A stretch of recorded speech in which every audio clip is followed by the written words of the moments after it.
just jump right back. Yeah, let's do it. Those animalities. Yeah. What took so long? And What took so long? Great question. So today we revealed Animalities. Could not be more excited to finally get out and show you guys what we've been working on in utmost secrecy. We tried so hard not to get this leaked, and so super cool today to show that off.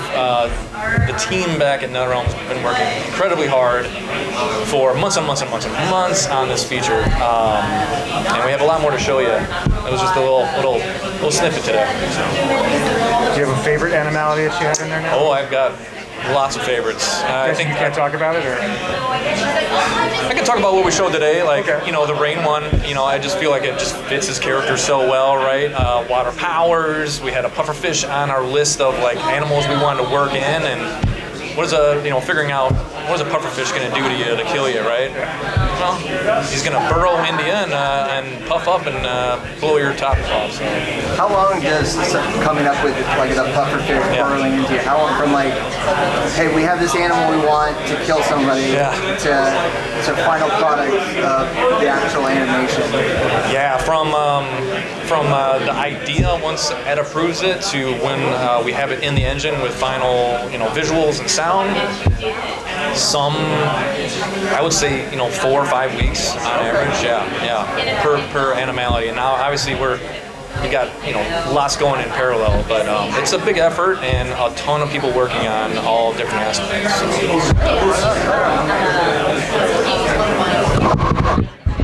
Hey, Nadya with Multiverse of Color. So, Mortal Kombat expanded story focused on the Menace Havoc to unleash chaos on the NetherRealm and the end of the original game's story. What are we going to see now? Because the Chaos Reign is going to be responsible for reviving Sub-Zero as Noob, so that was a big reveal. I guess, what can you tell us about like the expanded storyline?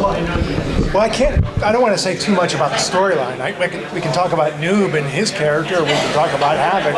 Which one would you rather prefer? I guess we can talk about Noob. Well, Noob is sort of the dark side of Sub-Zero, but there's a little difference. It's different from the past because we're using sort of the Havoc universe to bring him to life. So it's changed a little bit since then.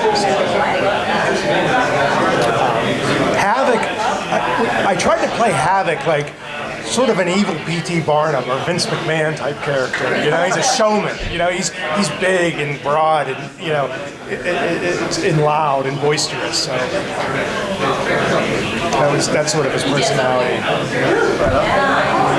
What's the? Do you have any standout stories or something that really is like in the forefront of your mind from working on this expansion project that you're just super proud of, like your golden child?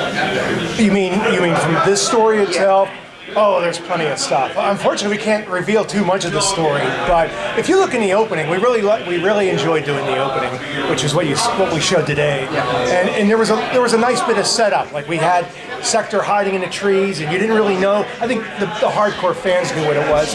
But I love tying the ending and beginning together again. So at the ending, she comes out and reveals herself.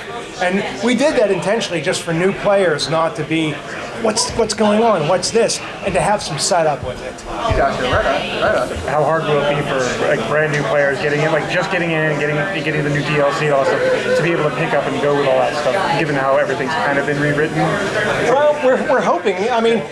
We're hoping that they just catch on. I don't think there's much more setup we can do without busting the story, but So I'm not sure if this is department, but the game is already so big. It's like 100 gigs plus, and now with all this new content, I don't know if I got any more hard drive space for Mortal Kombat 1 on my own system. Is there any way to kind of like, I don't know, kind of like reduce like how much space is being used with all this new content being added on? You got to delete some stuff on there, man. Yeah. Unfortunately, we're the artists, but I know the tech team's working to address that kind of stuff. Yeah. So we hear you. Storage is cheap. You just start deleting stuff. You need more. But do you have a kind of piggybacking off that question, stand-up character design that you're just like the most in love with? From the in-game cinema standpoint, I could not be more excited with, honestly, like, the way Cyrex sectors and noobs, like, intro stuff and some of the fatalities are coming together. Obviously, I can't go into details with them. We'll show them soon, and I can't wait, because I mean, they're going to blow your guys' mind, but they're just a step up. And it's really cool, too, because, like, they're reinvented, right? So, like, the gloves are off, and we can really go into different directions with their stuff and their personalities and the way they look and behave and these stuff. So it was awesome. What's your workflow for something like that, from start of idea to final project? Do you work, you film yourself dancing around, or? Yeah, so our animators do a lot of, like, throw up cameras, and they'll do some performances, and it really does kind of help us, like, zero in on, like, I like the way this is working, and this could work, let's throw this away, or let's tweak that. So that really kind of helps with, like, a little bit of, like, the previs kind of stuff. For in-game, we don't do a ton of previs, just because it's kind of like we're moving a million miles an hour, kind of going right into mocap, but we do a lot of cool, like, guys jumping on cameras and goofing around and finding what works sometimes. So. Will that footage ever be a bonus feature? Yeah, maybe. Yeah, maybe. I mean, if the fans are like, we want to see it, maybe. Yeah. For story, I think it's Sub-Zero. There's an old boxing adage: if you get two fighters together, the smarter one wins. So we really tried to have a sense of intelligence for Sub to make him even more dangerous. Havoc was a lot of fun too. I mean, he's just something we haven't done before, something that fans haven't experienced. Yeah, having an MK character being able to dismember themselves, usually it's just one direction, but that's always fun. Can I ask how the animals are going to be performed, the brutalities you have to do, like a certain stance, like whatever, like fatalities you have to input in that, like what is the button Can I say how we're gonna able to perform animalities? I know the answer, but I don't know if we're trying to keep that a secret. How do you mean, like the sequence of buttons? Right, you know how, like, fatalities, you just push, like, up, down, AB, right? I don't know. Yeah. All right. Hang it up. Soon. Yeah, it must be big, man. So is it going to be? You're not gonna be disappointed. Oh yeah. So will it be all the characters, like DLC, everything will have an animality, or is it going to just be like the core MK characters? Or can you not say? Is it going to be all of the characters, like DLC, all that stuff, have the animalities, or just the core Mortal Kombat characters? Yeah, every single character will have their very own unique animal and animality sequence, including guest characters. So, and those were really wild to work on too. Awesome. That makes me curious with the T1000. What animality is he gonna Yep. It's gonna be great. I'm really excited. A creative standpoint, to touch upon that, how do you kind of decide like what animal like characteristics like to bring to a character in like an art sense? Some animals just feel like they're just an immediate fit for some characters. So when we kind of associate one animal with a character and we lock that in, our art team really tries to bring some of the color palettes from the main character into that animal, maybe some of the costume designs into the animal. So when they transform, it's not disassociated, right? Like the animal does have a little bit of like what the main character was, and then sometimes what they do feels like something that just feels natural, part of their moveset. So.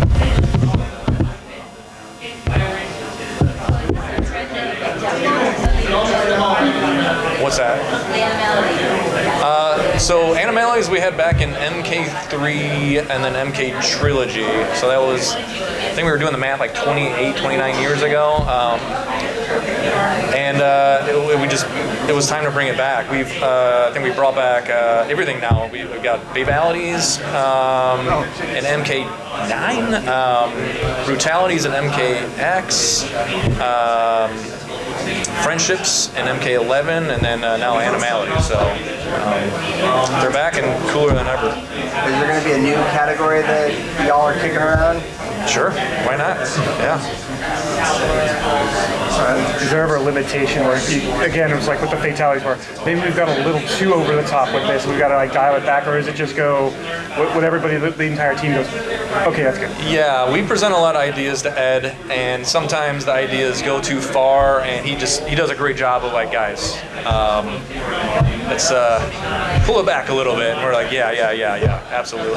Yeah, we don't get to do, we can't kill characters in story 2D check. I'm not going to cut Johnny Cage's head off. We'll usually find monks or fighters or ninjas to do that too.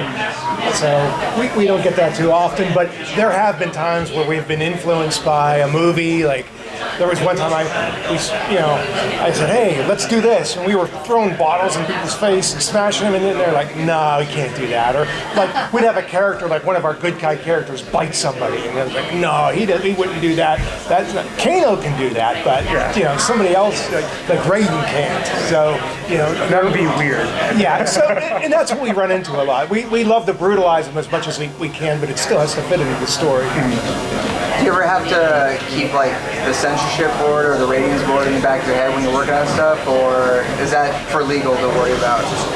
Within reason, like story, like for Josh can be as brutal as he wants, but since ours plays more like a movie, we'll get a different reaction from an audience, almost like they're seeing like almost a regular death. And so we have to be really careful how much, if we're playing it like a movie, how far we can go with it. And plus, there's a certain sense of humor in games. So if we would do that, we'd try to make it a little lighter and funnier at times. Yeah, the art's getting more and more real, but we have fun with these. They're silly, over the top moments, and we love making them. It's gotten interesting with the new tech out. We can do a lot more stuff.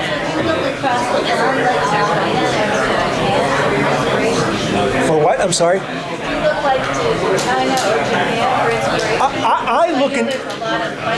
I look into inspirations a lot from horror movies and from action movies, a lot of martial arts movies, absolutely. We have our core inspirations, and I think originally the inspiration for MK was Big Trouble in Little China and Enter the Dragon, But as time's moved, movies like The Raid and Raid 2 have come out and been, they're pretty brutal, but they've been, a lot of the Indonesian movies I've used for examples of kung fu. But absolutely, without copying them, we want to try to be unique, but we're not going to do exactly what they do, because every time we bring we'll bring a different martial artist in, and they have a different style. So yeah, it really depends on who. We'll pick certain artists to come in and do the fighting for us based on what we're doing in the characters.